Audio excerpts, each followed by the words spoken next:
understand, right? So let's kind of bring this side by side. So we see a large drop to the downside. So when we see a retest, right, we want to see what's going on between the buyers and the sellers. So notice how we see price filling the fair value gap before heading high. So this is our first kind of break and retest. So we want to understand what was going on over here, right? So let's kind of bring up the ATAS platform.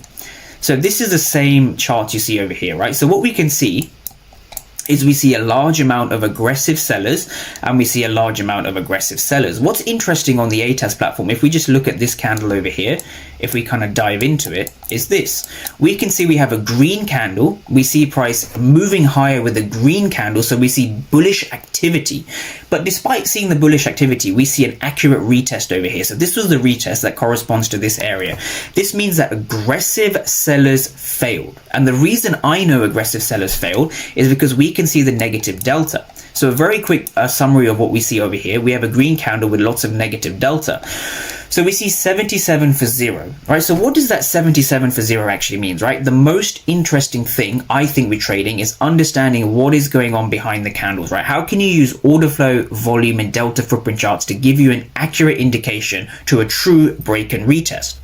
So 77 for 0, right? So the left number, in this case 77, represents the total number of aggressive sellers. The 0 represents a total number of aggressive buyers.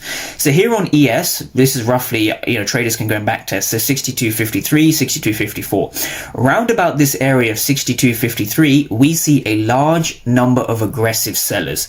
This simply means that there were more aggressive sellers than buyers. So if you look at all these aggressive sellers here, were they rewarded, right? Do we see those sellers breaking below the zone? Well, quite obviously we don't, because we see price breaking above with a body, right, on the 5-minute and on the 1-minute chart. So this tells us one thing. This tells us there's been an absorption of sellers, right? There's been an absorption of sellers, right? Aggressive sellers have failed. So what this shows you at this price is that the sellers at this price have been rejected, right? They've been absorbed. So the question is, who have they been absorbed by? Have they been absorbed by the aggressive buyers? Well, not really, because there's no aggressive buyers. So imagine if there's no aggressive buyers and the market moves higher. That's telling you that there's some kind of a mysterious force that's driving price higher, despite the order flow footprint charts actually telling us that there's more aggressive sellers than buyers.